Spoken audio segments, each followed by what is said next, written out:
నమస్కారం గంటారావుకు స్వాగతం. ముందుగా ప్రధానాంశాలు.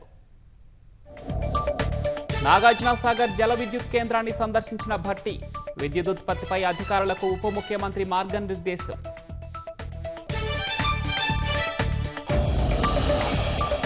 మిగులు జలాల్లో తెలంగాణ వాటాకు కేంద్రాన్ని ఒప్పించాలి. గతంలో మన ప్రాజెక్టులకు ఏపీ అనేక అభ్యంతరాలు చెప్పిందన్న కేటీఆర్. బనకచెర్ల సమస్య పరిష్కారం కోసం ఢిల్లీలో సీఎంల భేటీ. తీర్పు ఇవ్వటానికి కాదని కిషన్ రెడ్డి స్పష్టీకరణ.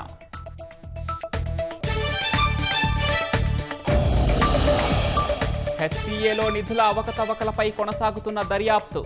రెండవ రోజు నిందితులను ప్రశ్నిస్తున్న సిఐడి అధికారులు.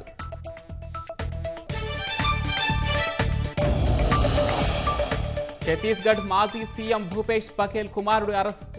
మద్యం కుంభకోణం, మనీ లాండరింగ్ కేసులో చైతన్య బఘేల్పై ఈడీ చర్యలు.